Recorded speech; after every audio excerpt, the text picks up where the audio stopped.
Good evening दोस्तों। आज हम राजस्थान पुलिस ग्राम सेवक ग्रेड BSTC PTT के लिए महत्वपूर्ण क्लास लेके आए हैं, जिसमें हम एक एक क्वेश्चन देखेंगे। जिसमें सबसे पहला क्वेश्चन है अपना,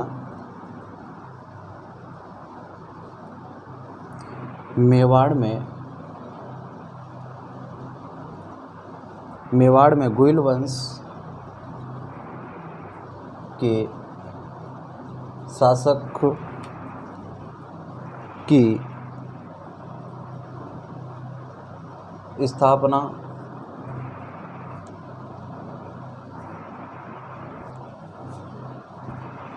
गुहा द्वितीय या गुहिल द्वारा कब की गई? हम ये देखेंगे कि मेवाड़ में गोइल वंश के शासक की स्थापना जो गोइल द्वितीय के द्वारा या गोहिला द्वितीय के द्वारा स्थापना कब की गई? अपने पास में फर्स्ट ऑप्शन है 567 ईस्वी।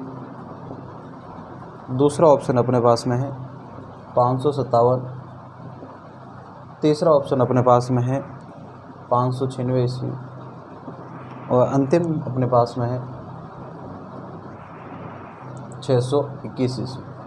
देखिए दोस्तों, जल्दी से इसका बताइएगा आंसर क्या होता है। तो इसका राइट आंसर है 567 ईस्वी में गोहिला द्वितीय द्वारा, मतलब कि जो स्थापना की गई थी गोइल वंश की, कब की गई थी? गोइल वंश की स्थापना 567 में। गोहिला द्वितीय के पिता का नाम, गुहा द्वितीय या के पिताजी, पिता का नाम क्या था? शिला द्वितीय।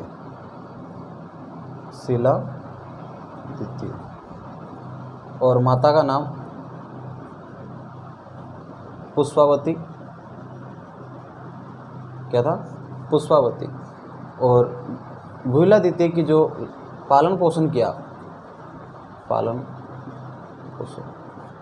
ये एक कमला नाम की ब्राह्मणी द्वारा किया गया। किसके द्वारा किया गया? कमला नाम की ब्राह्मणी द्वारा किया गया था।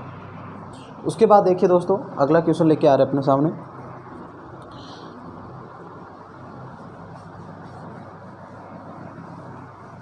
दूसरा क्वेश्चन है,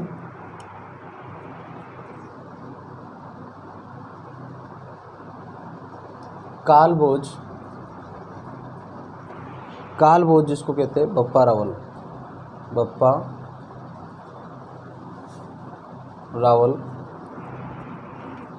को किस अभिलेख में सूर्य के समान तेजस्वी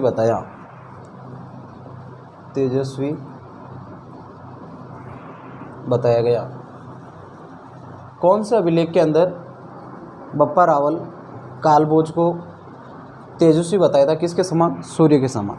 तो अपने पास में फर्स्ट ऑप्शन है आबू अभिलेख।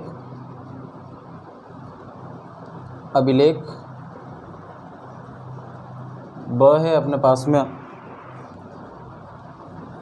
एक लिंग प्रस्तुति।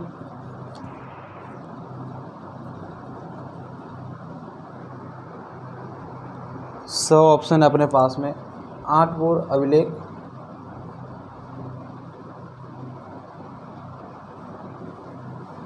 और अंतिम ऑप्शन अपने पास में है मान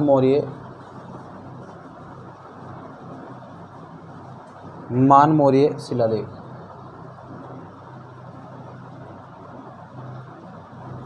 देखिए दोस्तों, इसका राइट आंसर क्या होगा?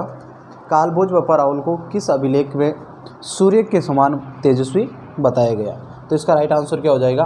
आठपुर अभिलेख के अंदर सूर्य के समान तेजस्वी बताया था। किसको? कालभोज को। उसके बाद देखा जाए तो आबू अभिलेख। कौन सा अभिलेख? आबू अभिलेख। इस अभिलेख के अंदर अपने वंश की शाखा मुकुटमणि के संदर्भ में बताया गया। अपने वंश की शाखा के बारे में बताया, वंश की शाखा के बारे में बताया गया। किसके अंदर? आबू के अंदर। और आठपुर अभिलेख के अंदर बप्पा राहुल को मतलब काल भोज को किसके समान बताया था? सूर्य के समान तेजस्वी बताया था। उसके बाद अगला क्वेश्चन,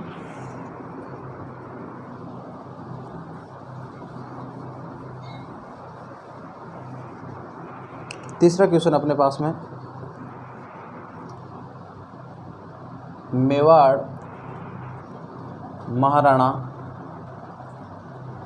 मेवाड़ महाराणा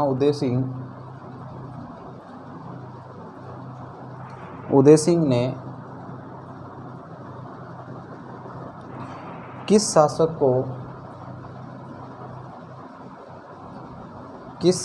को अपने यहाँ शरण देकर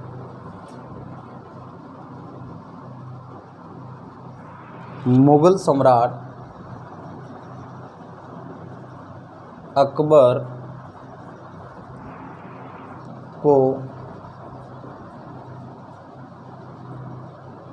चित्तौड़गढ़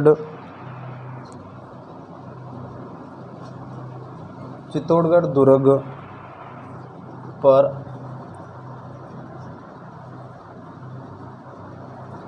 आक्रमण करने के लिए प्रेरित किया?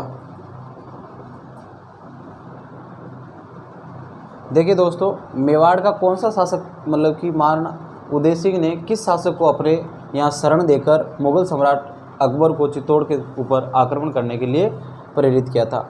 उदय सिंह ने ऐसे किस शासक को शरण दी थी जो अकबर मतलब कि चित्तौड़ के दुर्ग पर आक्रमण करने के लिए प्रेरित हुआ था? अपने पास में पहला ऑप्शन है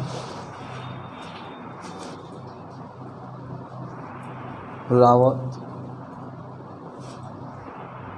बाघ सिंह,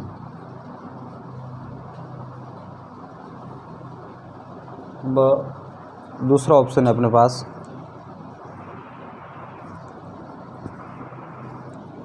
बाज बहादुर,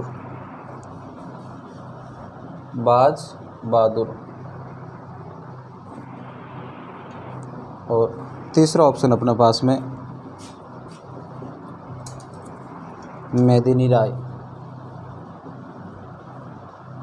और चौथा ऑप्शन अपने पास में है बहादुर शाह।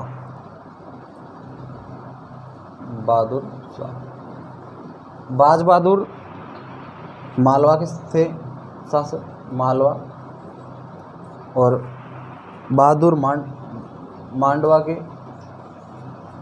मेदिनी राय चंदेरी के। ठीक है, तो अब हमें देखना है कि किस शासक को शरण दी इसलिए अकबर चित्तौड़ दुर्ग पर आक्रमण करने के लिए प्रेरित हुआ था। तो पहला ऑप्शन रावत बाघ सिंह, दूसरा ऑप्शन बाज बहादुर, मेदिनी राय और बहादुर शाह। तो बताइए दोस्तों कि इसका राइट आंसर क्या होगा? इसका राइट आंसर बाज बहादुर सिंह, जो मालवा के शासक। बाज बहादुर को शरण देने के कारण अकबर चित्तौड़ पर आक्रमण करने के लिए प्रेरित हुआ था। 25 फरवरी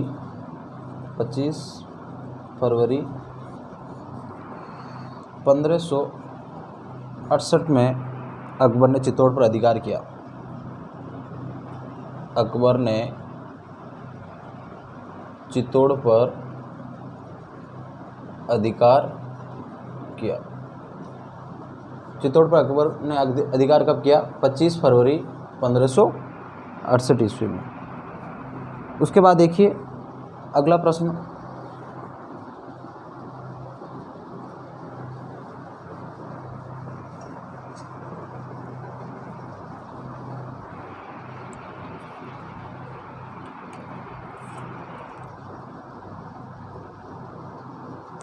सन 1517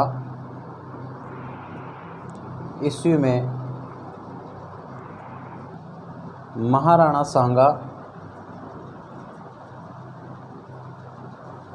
सांगा वो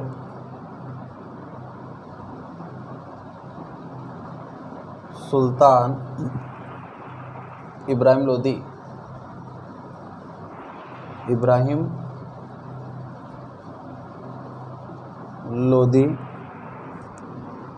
के मध्य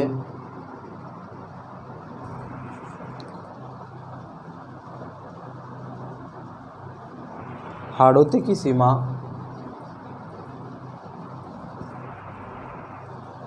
पर कौन सा युद्ध हुआ? कौन सा युद्ध हुआ? देखिए दोस्तों, अगला क्वेश्चन अपने पास में, सन 1517 ईस्वी में महाराणा सांगा और सुल्तान दिल्ली का शासक इब्राहिम लोदी के मध्य जो हाड़ौती सीमा पर कौन सा युद्ध लड़ा गया? अपने पास में पहला ऑप्शन है बांडी का युद्ध, दूसरा ऑप्शन खातौली का युद्ध,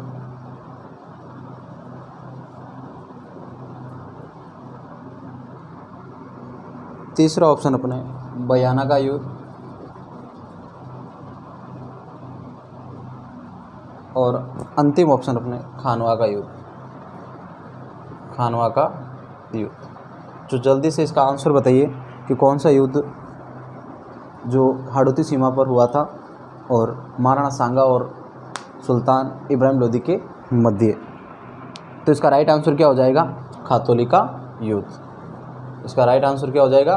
खातौली का युद्ध, जो किस सीमा पर हुआ था? हाड़ौती सीमा पर। किस किस के मध्य हुआ था?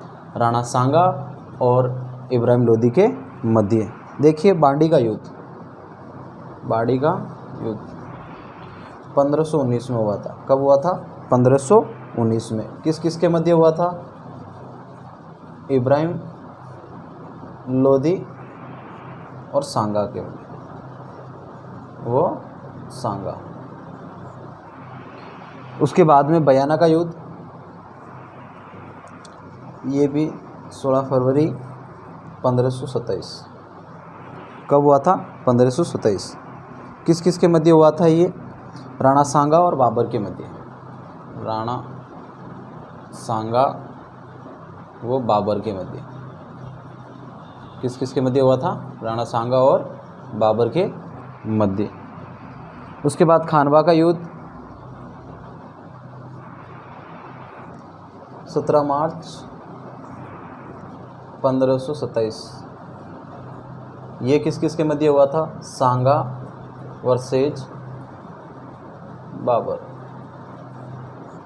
इसी युद्ध के बाद मतलब कि मुगलों का जो शासन व्यवस्था मतलब कि स्थायी रूप से राजस्थान पे स्थापित हो गई थी खानवा के युद्ध के बाद। जल्दी से इसका स्क्रीनशॉट ले लीजिए, फिर अगले क्वेश्चन की ओर चलते हैं।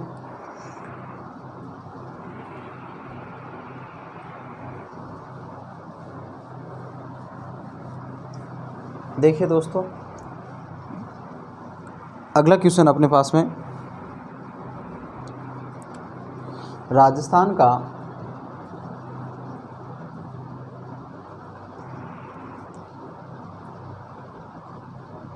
वो अंतिम शासक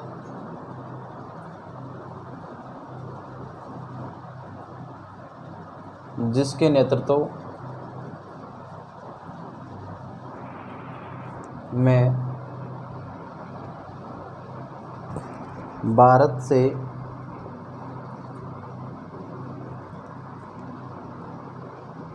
विदेशी आक्रांताओं को बाहर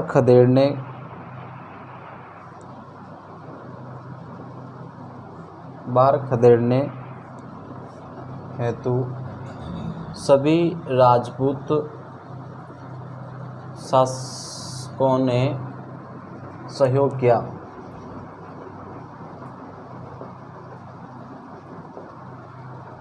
पहला ऑप्शन अपने पास में है महाराणा प्रताप, दूसरा ऑप्शन अपने पास में है राव मालदेव, तीसरा ऑप्शन अपने पास में है राणा सांगा और चौथा ऑप्शन अपने पास में है सवाई जय सिंह। सवाई जय सिंह। देखिए दोस्तों, क्वेश्चन क्या कह रहा कि राजस्थान का वो अंतिम शासक जिसके नेतृत्व में भारत से विदेशी जो आक्रांता जो युद्ध थे उनको बाहर खदेड़ने हेतु सभी राजपूत शासकों ने सहयोग किया था। ऐसा कौन सा शासक था जिसकी सहयोग के लिए राजपूत शासक सारे मतलब कि शामिल हुए थे? तो इसका राइट आंसर क्या हो जाएगा? राणा सांगा। इसका राइट आंसर क्या हो जाएगा? राणा सांगा। जिसमें अभी पिछले प्रश्न में देखा था 1527 में कौन सा युद्ध हुआ था? खानवा का युद्ध। इस खानवा के युद्ध के अंदर एक जो परंपरा के अनुसार राणा सांगा ने पाती पर्वन की राजपूत परंपरा के अनुसार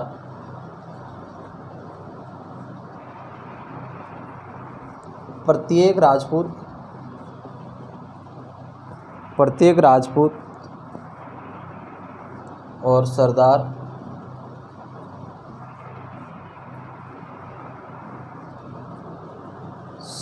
सांगा का क्या किया था? सहयोग।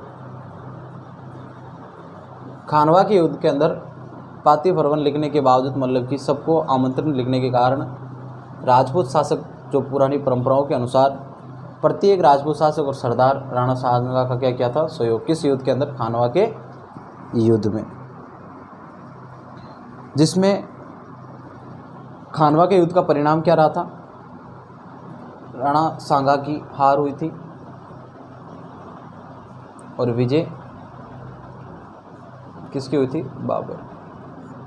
और इसी युद्ध में भारत में मुगल शासन स्थायी हो गया।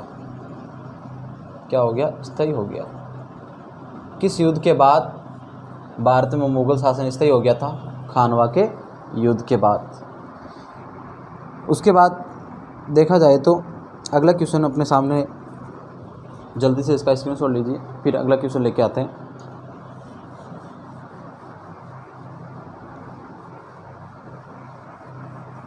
देखिए दोस्तों, अगला क्वेश्चन अपने पास में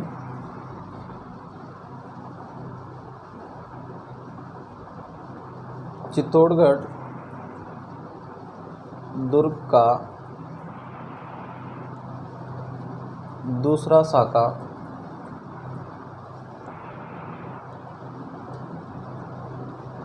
किस शासक के काल में हुआ?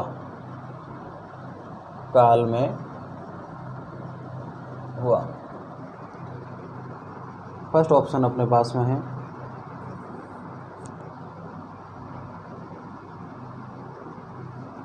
महाराणा उदय सिंह।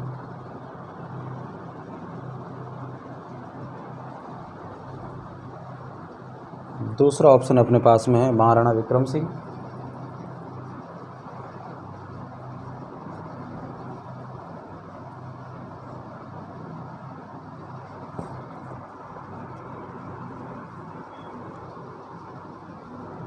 तीसरा ऑप्शन अपने पास में है महाराणा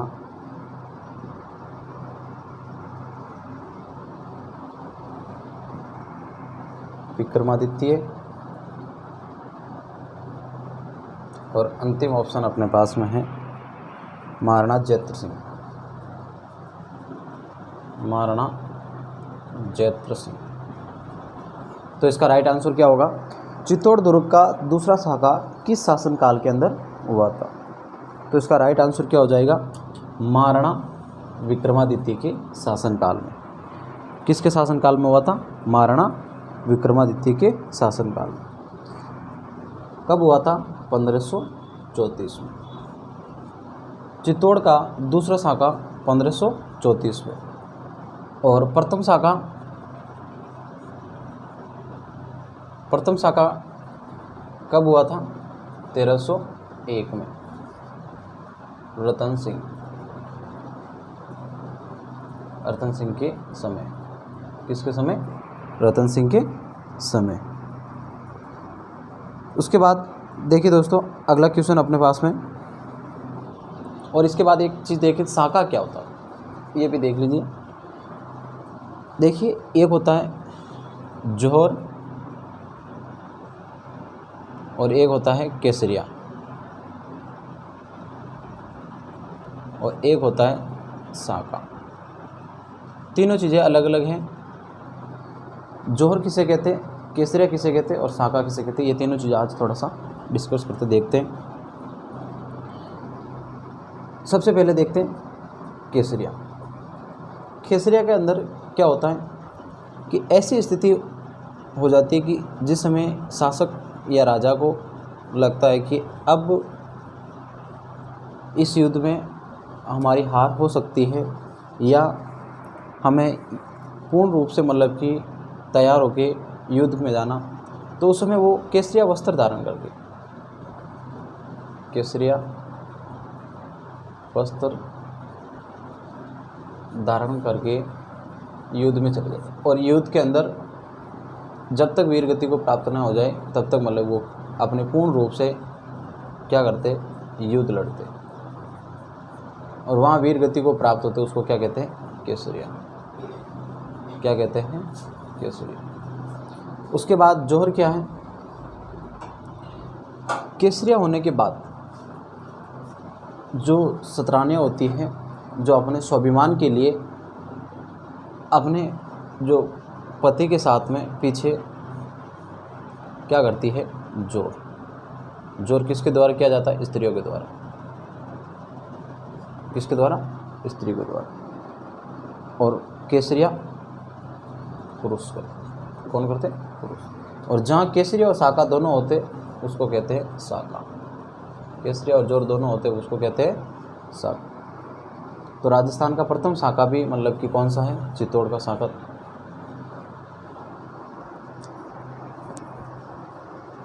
अब देखिए दोस्तों अगला क्वेश्चन अपने सामने लेके आते हैं।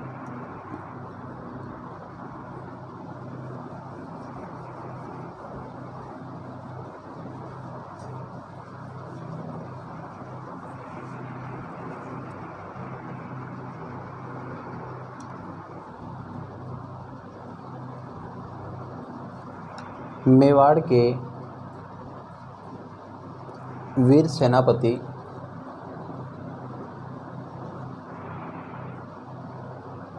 जयमल एवं फतेह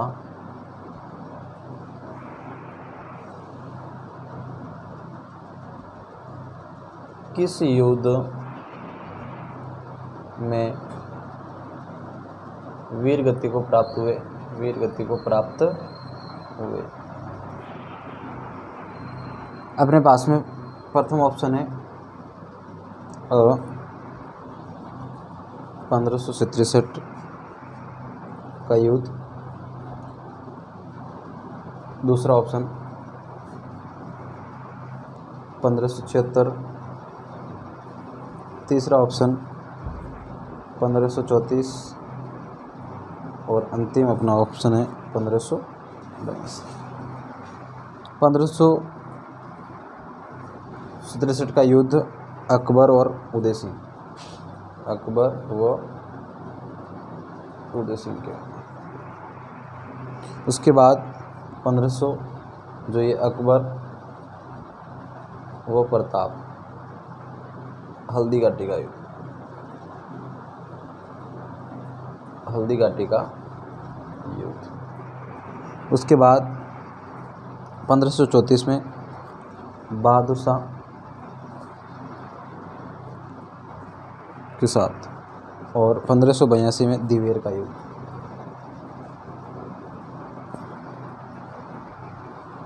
तो देखिए कौन से युद्ध के अंदर, तो इसका राइट आंसर क्या होगा, जयमल और फतेह किस युद्ध में वीर गति को मतलब प्राप्त हुए थे और कब हुए थे, 1567-68 के अंदर अकबर और उदय सिंह के बीच होने वाले युद्ध के अंदर। जो इसमें यह था चित्तौड़ का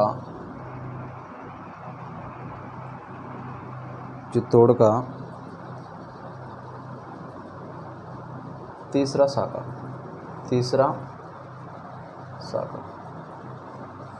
क्या था? चित्तौड़ का तीसरा शाखा।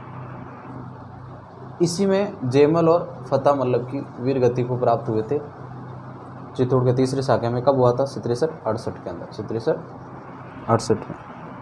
और उसके बाद जयमल राठौड़ और राव फतेह को जयमल राठौड़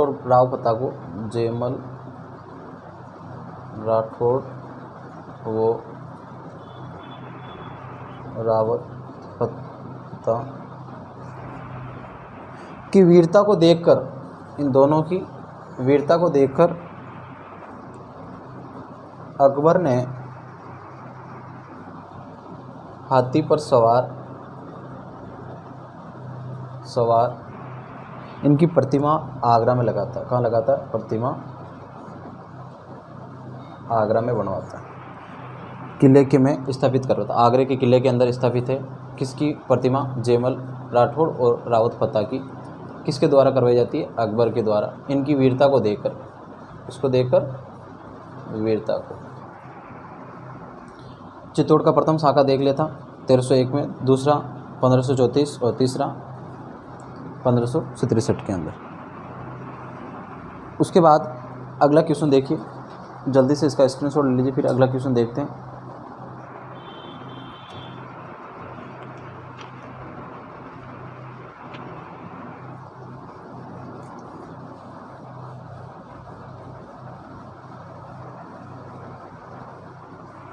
देखिए दोस्तों, अगला क्वेश्चन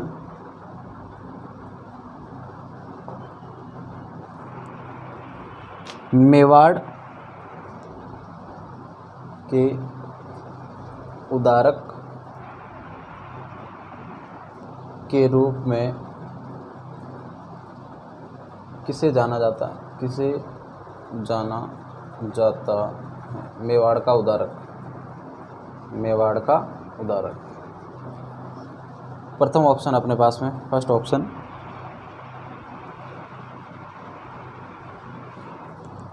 जालाविदा,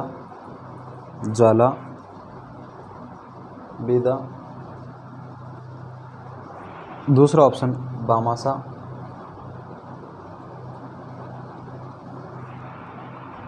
तीसरा ऑप्शन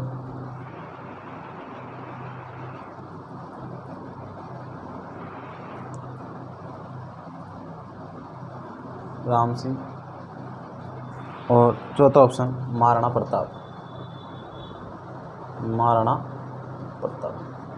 देखिए दोस्तों, इसका राइट आंसर क्या होगा? मेवाड़ के उदारक के रूप में किसे जाना जाता है? प्रथम ऑप्शन जालाविदा, दूसरा भामाशाह, तीसरा राम सिंह और चौथा ऑप्शन अपना महाराणा प्रताप। तो इसका राइट आंसर क्या हो जाएगा? तो इसका राइट आंसर हो जाएगा भामाशाह को। मेवाड़ का उदारक किससे माना जाता है? भामाशाह को। इन्होंने महाराणा प्रताप की आर्थिक सहायता की थी। क्या की थी? आर्थिक सहायता। किसने? भामाशाह।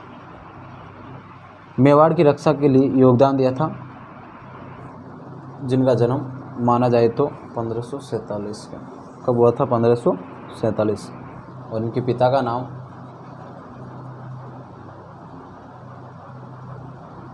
का नाम बारमल। क्या था? बारमल। थोड़ी सी जानकारी रखें। उसके बाद अगला क्वेश्चन अपने पास में, अगला क्वेश्चन है महाराणा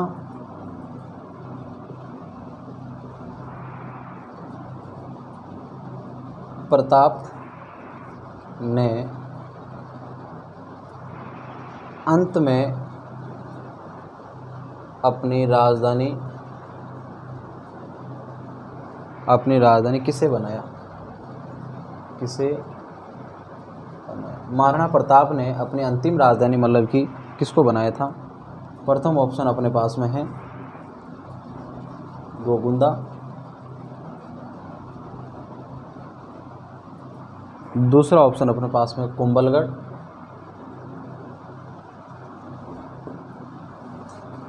तीसरा ऑप्शन है चावंड, और अंतिम ऑप्शन अपने पास में है चित्तौड़। तो महाराणा प्रताप की अंतिम राजधानी कौन सी थी? इसका राइट आंसर क्या होगा? चावंड। कौन सी राजधानी थी? चावंड। अंतिम राजधानी महाराणा प्रताप की चावंड। देखिए दोस्तों, 1585 के अंदर 1585 में इस राजधानी को बनाया था। महाराणा प्रताप ने चावंड को राजधानी बनाया था, और ये लगभग 1613 तक चावंड रही थी।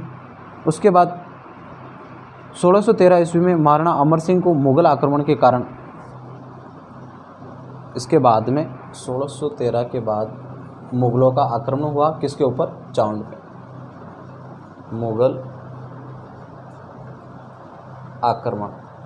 मुग़ल आक्रमण के कारण इस राजधानी को अमर सिंह के द्वारा, किसके द्वारा? अमर सिंह के द्वारा वापस इस राजधानी को मतलब कि स्थानांतरित करके क्या बनानी पड़ी? चित्तौड़। क्या बनानी पड़ी? और यहीं चावंड के पास में बांडोली में महाराणा प्रताप की क्या छतरी है? प्रताप की क्या है? छतरी। और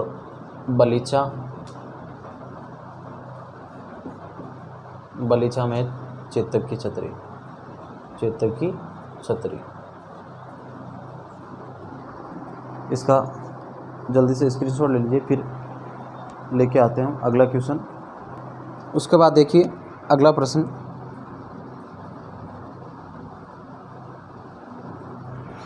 मेवाड़ के किस महाराणा को संगार विश्वबरो कहा जाता है? आईएमपी क्वेश्चन है, इम्पोर्टेंट लगा देना। प्रथम ऑप्शन अपने पास में महाराणा जय सिंह। महाराणा क्या हो गया? राज सिंह। देखिए दोस्तों, प्रथम ऑप्शन अपना महाराणा जय सिंह, दूसरा ऑप्शन है महाराणा कुंभा, तीसरा ऑप्शन है महाराणा सज्जन सिंह, और अंतिम ऑप्शन अपना है जगत सिंह प्रथम। मेवाड़ के किस महाराणा को संगार विश्वबरो कहा जाता है? अपने पास में 4 ऑप्शन हैं। इसका राइट आंसर कौन सा होगा? जल्दी से बताइए। इसका राइट आंसर होगा महाराणा कुंभा। राइट आंसर क्या होगा? महाराणा कुंभा।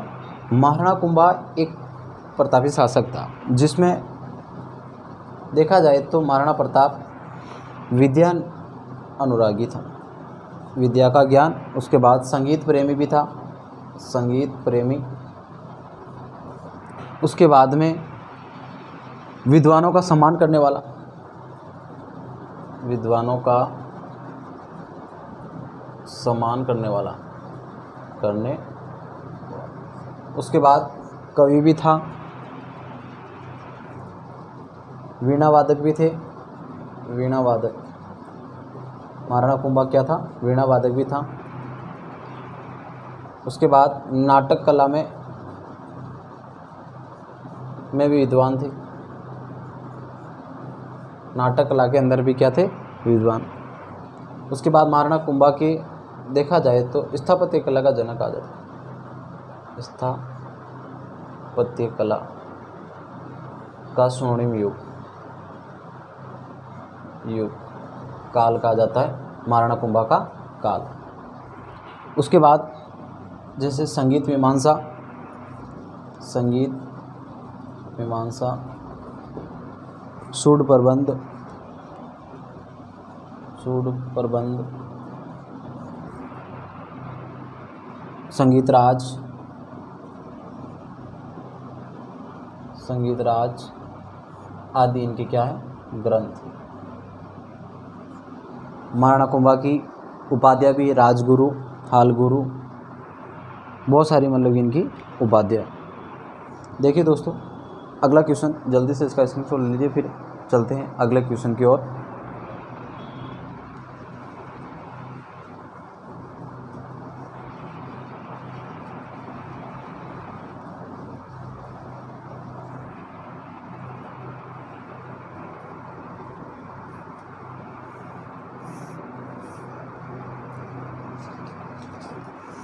अगला क्वेश्चन अपने पास में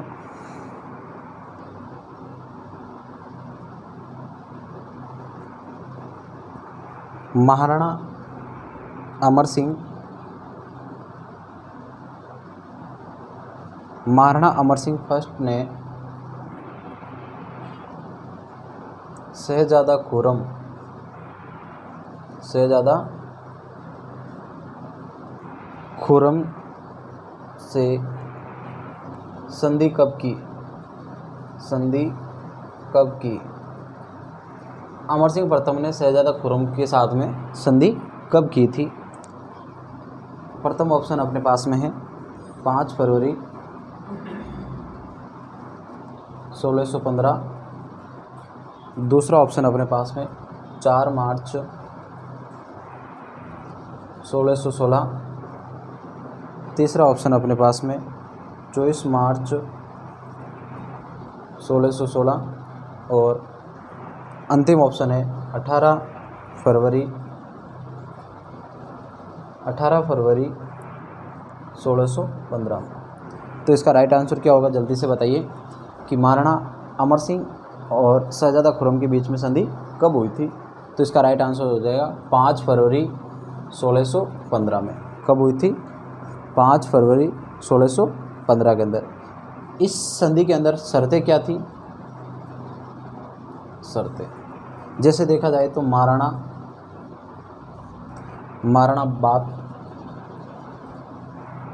बास्ता के दरबार में कभी उपस्थित नहीं होगा, कभी उपस्थित नहीं होगा, पहली शर्त। दूसरी शर्त क्या थी? महाराणा का ज्येष्ठ कुंवर शाही दरबार में उपस्थित होगा, दरबार में उपस्थित होगा। तीसरी शर्त क्या? शाही सेना में महाराणा 1000 सवार रखेंगे। शाही सेना के अंदर महाराणा कितने सवार रखेंगे? 1000। और उसके बाद चौथी शर्त थी चित्तौड़ किले की मरम्मत नहीं की जाएगी। ये दोनों के बीच में शर्तें हुई थी, 4 शर्तें। उसके बाद देखिए अगला क्वेश्चन, मेवाड़ का विश्व पितामह किसे कहते हैं? मेवाड़ का विश्व पितामह किसे कहते हैं? वैसे इजी क्वेश्चन है। मेवाड़ का विश्व पिता राणा चूड़ा को कहा जाता है। किसको कहा जाता है? राणा चूड़ा को कहा जाता है। अब अगला क्वेश्चन आपके लिए,